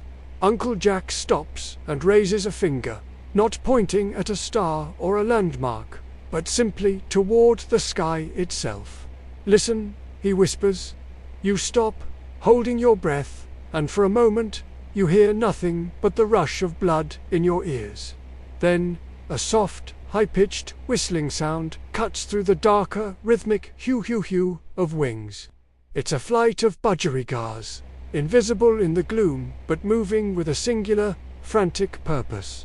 Uncle Jack explains that the birds aren't just flying, they are predicting. Out here, the wind isn't just a physical force, it's a messenger that carries the voice of the coming weather long before the clouds appear. You find a certain dry humor in the thought that while you spend your mornings checking a colorful app on your phone to see if you need an umbrella, the people here have been reading the budgie forecast for 60,000 years. If the birds are low, the wind is heavy. If the stars twinkle with a sharp blue light, a frost is coming. You imagine a weather presenter trying to explain the 5-day forecast using only the flight patterns of small green parrots. It's a lot more charming than a green screen map, and probably just as accurate. It is a widely accepted historical fact that Aboriginal people possess a sophisticated understanding of microseasons, while the European calendar insists on 4 rigid seasons. Many First Nations groups recognize 6 or even 8 distinct periods throughout the year, defined by the flowering of specific trees, the behavior of insects, or the direction of the wind. You are currently standing in the transition between the time of the cold winds and the time of the first flowers. You aren't just moving through space. You are moving through a biological clock that is perfectly tuned to the local environment. Every gust of wind is a data point, and every rustle in the grass is a notification. A quirky, lesser-known detail about this weather law is the twinkle rate of the stars. Uncle Jack points to Sirius, which is currently flashing like a diamond in a blender. He explains that by observing the scintillation, the rapid shaking of the stars, light Aboriginal astronomers can determine the moisture content in the upper atmosphere. If the stars are jumping, it means there is turbulence and rain on the way, even if the sky is currently crystal clear. It's a natural subtle matter. You find yourself squinting at the stars, trying to see if they're jumping or just vibrating. You realize you've spent your life seeing stars as static dots, when in reality they are shimmering indicators of the very air you're breathing. It's like the universe is constantly typing a weather report in Morse code, and you're only just learning the first few letters. The humor of your situation strikes you again as you realize you're shivering despite wearing high-tech thermal gear designed for the Arctic. Meanwhile, Uncle Jack is standing there in a thin flannel shirt, looking as comfortable as if he were sitting in a heated living room. He catches you looking and winks. "The secret isn't more clothes," he says. "The secret is knowing where the wind is going before it hits you." He shows you how to use the terrainer slight dip in the sand, the lee side of a boulder, to create a pocket of still air. You're learning that survival isn't about fighting the elements. It's about a series of small, clever negotiations. You feel like a very large, very cold student in a very vast, very ancient classroom. Despite the proven accuracy of these environmental observations, meteorologists and historians still wonder about the specific mechanics of some of these whispers. For instance, there are accounts of Aboriginal groups predicting the arrival of cyclones or major floods days in advance by observing the behavior of deep-sea birds or the movement of certain ants. How does an observation made on a tiny patch of sand translate to a massive weather system hundreds of miles away? There is a fascinating debate about whether this is a form of ecological pattern recognition, the human brain acting as a supercomputer that synthesizes thousands of tiny clues into a single, accurate prediction. You look at the ants at your feet and wonder if they've already seen the storm that's 3 days away. The wind shifts suddenly, blowing from the south with a sharp, icy edge. Uncle Jack nods. "The old man is breathing," he says, referring to a specific ancestor who controls the winter gusts. You feel the wind move through the spinifex, creating a sound like 1,000 tiny dry brushes hitting a canvas. It's a haunting, beautiful music. You realize that you've stopped being annoyed by the cold and have started to respect it. It's a vital part of the cycle. Without this freeze, the seeds of the desert pea wouldn't crack open, and the spring flowers would never bloom. The harshness you perceived earlier is actually a form of preparation. You take a deep breath, and the cold air feels like a physical presence inside your chest. You notice that the great emu has nearly vanished into the western horizon, and the Milky Way is starting to fade. The river is drying up as the sky prepares for the light. You feel a sense of urgency, not because you're in a hurry, but because you want to catch every last detail of the night before the sun erases it. You watch the way the starlight interacts with the frost on the rocks, creating a landscape of millions of tiny, flickering jewels. It's a temporary masterpiece that will be gone the moment the temperature rises a single degree. Uncle Jack moves toward a small, sheltered alcove between two rocks. He tells you that this is a listening place. He explains that in the quiet of the pre-dawn, the land talks about what it needs: water, fire, or just to be left alone. You sit there, letting the wind whistle through the gaps in the stone, and you realize that you're finally starting to hear it. It's not a voice in a language you recognize, but a feeling of weight, of age, and of incredible resilience. The desert isn't a silent place. It's just a place that requires you to be quiet enough to listen. As you stand up to begin the final leg of the walk, you feel a profound sense of connection to the rhythm of the wind. You aren't just a traveler passing through. You are a part of the atmosphere. Your breath is part of the message now. You follow Uncle Jack as he steps back onto the open plain, the sky above turning a deep royal purple. The whispers of the weather are fading, replaced by the silent, steady approach of the dawn.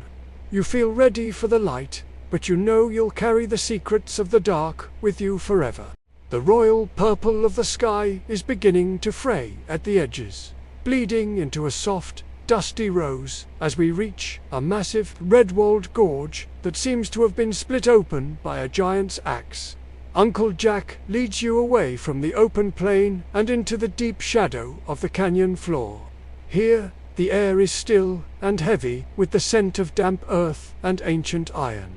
It stops before a low opening in the rock face, a sacred cave that serves as a terrestrial archive for the very songline we have been following. We duck our heads and step inside, and the transition is immediate. The starlight is replaced by a profound, velvety darkness, broken only by the soft, golden glow of a small, traditional fire that has been kept smoldering in the center of the chamber. As your eyes adjust, you see that the walls are not just painted, they are saturated with history. This is where the ochre maps we discussed earlier become three-dimensional. Every surface is covered in layers of pigment, vibrant yellows made from crushed clay, charcoal blacks, and the deep, resonant reds of iron oxide. Uncle Jack points to a specific sequence of symbols that look like stylized tracks and interlocking spirals. These are the echoes, he says softly. He explains that these paintings are the physical manifestations of the song's coordinates. They aren't just art, they are the hard copies of the oral record. In this cave, the map of the stars and the map of the land are fused together in ochre. It is a widely accepted historical fact that Aboriginal rock art sites are often strategically located along major songlines, serving as memory theaters where the oral history is reinforced by visual cues. These caves acted as the universities of the ancient world. For tens of thousands of years, young initiates would be brought here to learn the precise details of the landscape, using the paintings as a mnemonic device to memorize thousands of miles of geography.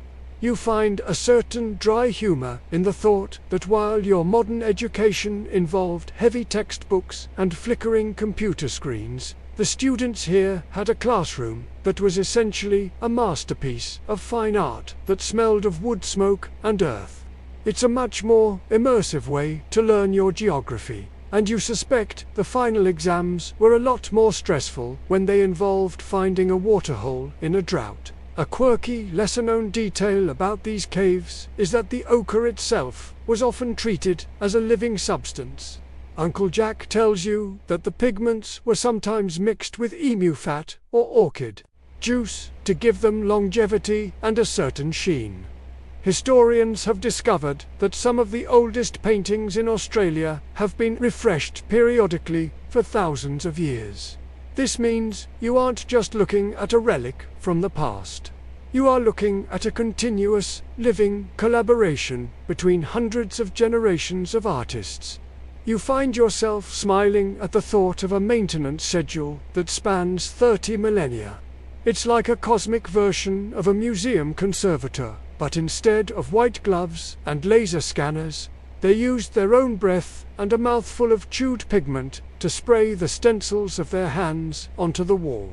The humor of your own insignificance returns as you realize that your entire family history probably wouldn't even cover the thickness of a single layer of paint on this wall.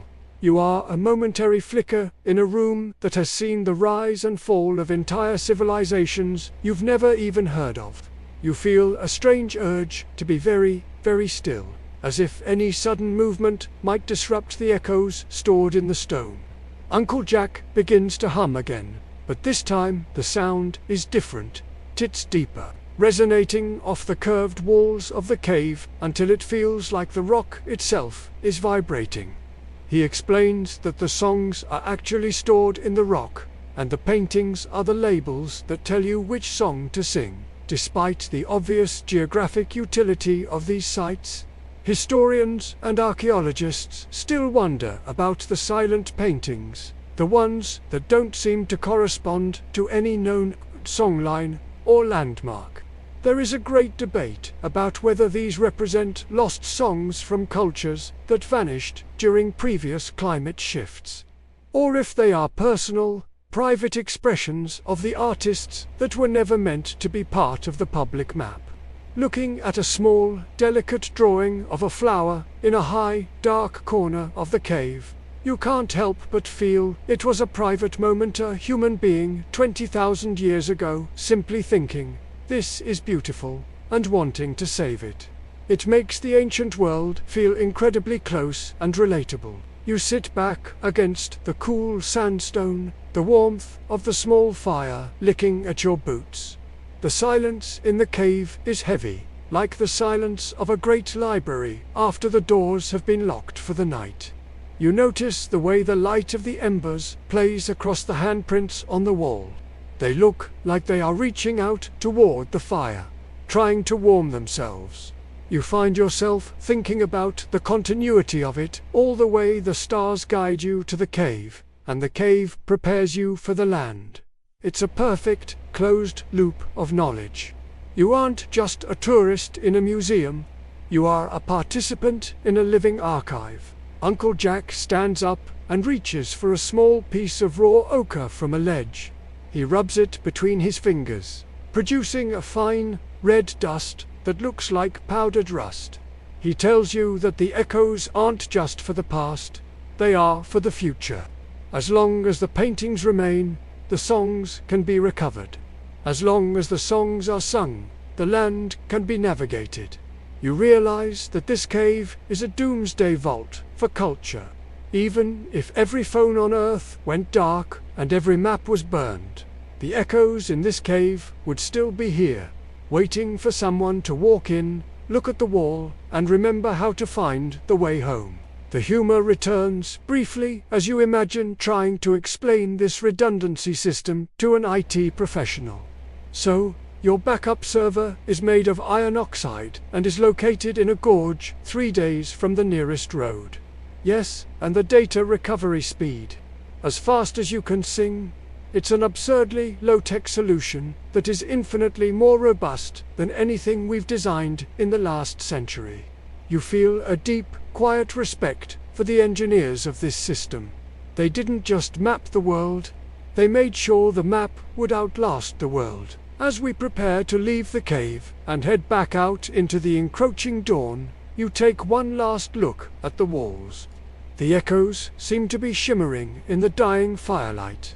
You feel as though you've been given a glimpse behind the curtain of reality, seeing the skeletal structure of the land and the stars. You step out of the cave and back into the cool air of the gorge.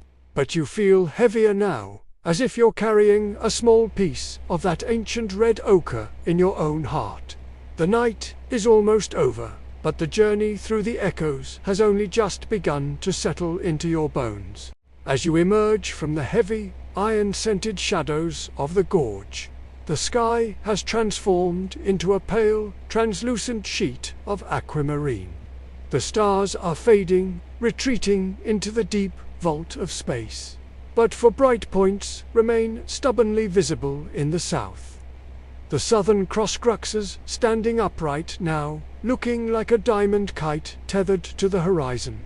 Uncle Jack stops on a high, sandy plateau where the view stretches out for miles in every direction. He points to the cross and then to the ground beneath your feet. "This is where we anchor," he says. "You've been walking for hours, guided by songs and shadows. But this is the moment where the celestial and the terrestrial finally lock into place." You find a certain dry humor in how we usually treat the Southern Cross. In the modern world, it's a symbol on a flag, a tattoo on a shoulder, or a vague shape you point out to a friend after 2 glasses of wine on a balcony. Out here, it's not a symbol. It's a tool. It's the home button on the desert's keyboard. You realize that your reliance on the North Star from all those old movies is completely useless here. Down in the Southern Hemisphere, we don't have a single bright Polaris to point the way. Instead, we have to do a bit of celestial math involving the cross and the pointers, Alpha and Beta Centauri. You imagine trying to explain this to a weary traveler. To find south, just bisect the imaginary line between these 2 stars. Then drop a perpendicular line from the center of the cross.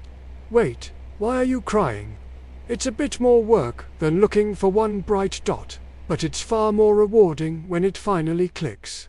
It is a widely accepted historical fact that the Southern Cross has been used for navigation by both Aboriginal Australians and European explorers for centuries, but for very different reasons. While Europeans used it to calculate latitude and find the South Celestial Pole, many Aboriginal groups saw it as the footprint of a giant wedge-tailed eagle or the head of a law-giving ancestor. You are looking at a navigational hub. Because the cross rotates around the South Pole like the hand of a giant, luminous clock, you can tell exactly how much of the night is left by its tilt. You check the angle, and you realize that the hand is pointing toward the final hour. The night hasn't just been a journey through space. It's been a journey through time, measured in the slow, circular dance of these 4 stars. A quirky, lesser-known detail about the Southern Cross is that, for many desert peoples, the dark space between the stars is just as important as the stars themselves. This dark patch, the Coalsack Nebula we saw earlier, is often described as the nest of the celestial eagle. Uncle Jack explains that the stars are the eggs, or the guardians of the nest. You find yourself smiling at the thought of a negative space constellation. It's a recurring theme tonight, the idea that what we don't see is often the key to understanding what we do see. You've spent your life focusing on the lights, but out here, the darkness is what gives the world its shape. It's like a lesson in a minimalist design, where the white space is actually the most expensive part of the layout. The humor returns when you realize that your internal orientation has been completely recalibrated. In the city, south is just a direction on a map that you rarely think about unless you're trying to find a specific exit on the highway. Here, south is a physical presence. You can feel it in the way the wind hits your left cheek and in the way the shadows of the mulga trees are stretching out toward the dawn. You aren't just pointing south. You are aligned with it. You feel like a needle on a compass that has finally stopped wobbling and settled into its true heading. It's a remarkably stable, solid feeling, as if you've finally bolted yourself down to the surface of the planet. Despite the clinical accuracy of using the cross for navigation, historians and astronomers still wonder if the ancient stories associated with these stars changed as the stars themselves shifted position over the millennia. Due to the Earth's axial precession, the Southern Cross was actually visible from ancient Greece and Babylonia several thousand years ago. As it slowly dipped below the northern horizon, it became the exclusive property of the Southern Hemisphere. There is an ongoing debate about whether the lost stories of the North were absorbed into other constellations, or if the people of the South developed entirely new mythologies as the cross arrived in their skies. Looking at the cross now, it feels so perfectly suited to this red desert that it's hard to imagine it anywhere else. The air is at its absolute coldest now, a sharp, biting frost that seems to turn the very sand into tiny crystals of ice. You pull your hands into your sleeves, watching the way the stars of the cross seem to pulsate in the thinning atmosphere. Uncle Jack tells you that the cross is also a symbol of the first law, the rules about how to live on the land and how to treat one another. It's the anchor for the spirit, he says. You realize that navigation isn't just about getting from point A to point B. It's about knowing where you stand in the order of things. If you know where the cross is, you know where you are, who you are, and where you're going. You take a deep breath, and your lungs feel like they're being lined with silver. The pointers are glowing with a fierce, steady light, acting as the ultimate wingman for the cross. You feel a sense of profound clarity, the complexities of your life back home, the tangled relationships, the career anxieties, the digital clutters seem to have been filtered through the desert night and reduced to their simplest elements. You are a human being, standing on a red planet, looking at a star clock that has been ticking for billions of years. It's a very simple, very honest way to exist. Uncle Jack begins to walk again, his pace picking up as the horizon starts to glow with a faint, lemon-yellow light. He isn't looking at the cross anymore. He's looking at the ground, following the anchor of the songline as it leads toward the final destination of the night. You follow him, your feet feeling lighter than they have since you started. The celestial anchor has done its job. It has held you steady through the dark, guided you through the gorge, and now it's handing you over to the sun. As you walk, you feel the slow, silent rotation of the world. The cross is beginning to fade, its sharp edges blurring into the growing blue of the morning. You've successfully navigated the deep night. You've tracked the stars, sung the songs, and respected the shadows. You feel a deep, quiet pride in the fact that you're still standing. You aren't just a visitor who survived the night. You're a traveler who found their way. The anchor is being lifted, and the new day is calling you forward into the light. The lemon-yellow glow at the horizon has sharpened into a searing line of gold, and the stars of the Southern Cross have finally surrendered to the sky's transition into a pale, dusty blue. We have reached the edge of a massive, salt-encrusted clay pan that looks like a field of fallen snow in the morning light. Uncle Jack stops and turns to face the east. He isn't looking at the ground anymore. He's watching the exact moment the sun's upper limb breaks the horizon.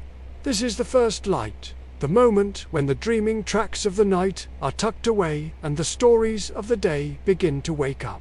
You find a certain dry humor in the way your body is reacting to the dawn. Your eyes are heavy, your muscles feel like they've been replaced by wet sand, and you have a layer of red dust on your skin that makes you look like a very tired extra from a post-apocalyptic movie. Back in your normal life, all-nighters are usually fueled by caffeine and the blue light of a laptop. Here, you are fueled by the raw electricity of the atmosphere. You realize that you've lived a whole week's worth of experience in just 12 hours. While the rest of the world was sleeping, you were navigating a celestial river, eating almond bugs, and learning the song of the wind. You feel like you've cheated time itself. It is a widely accepted historical fact that the arrival of the sun woman, in many Aboriginal traditions, is not just a daily event but a sacred renewal of the land's energy. As the first rays hit the red sand, they reactivate the physical features of the landscape. The shadows that were your maps all night are now being replaced by the vibrant colors of the ochre. You are watching the world be repainted in real time.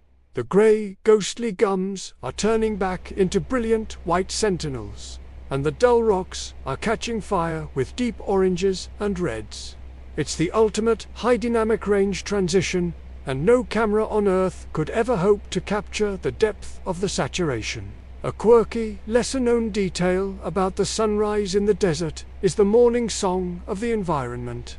Uncle Jack points out a cluster of mulga trees where a group of zebra finches is starting a frantic, chattering chorus. He explains that these birds aren't just making noise. They are announcing the safety of the new day. During the night, silence is the protector. During the day, sound is the indicator.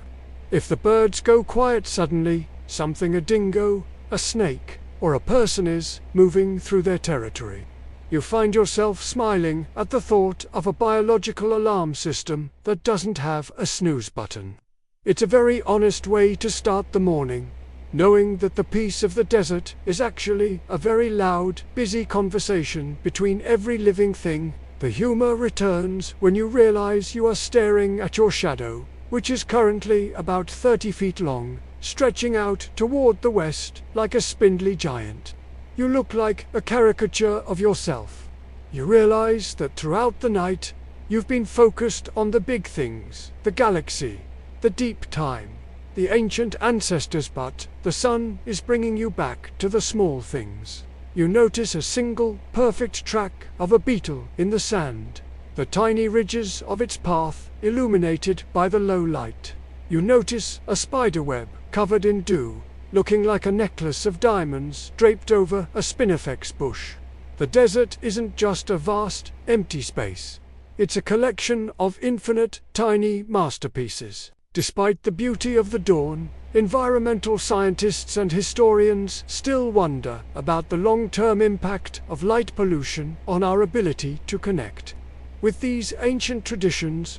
In the city, we've lost the dark half of the world, replacing it with the orange hum of streetlights. There is a growing movement to protect dark sky parks so that the songlines of the stars remain visible for future generations. Standing here, you realize that the darkness wasn't something to be feared or conquered. It was a resource.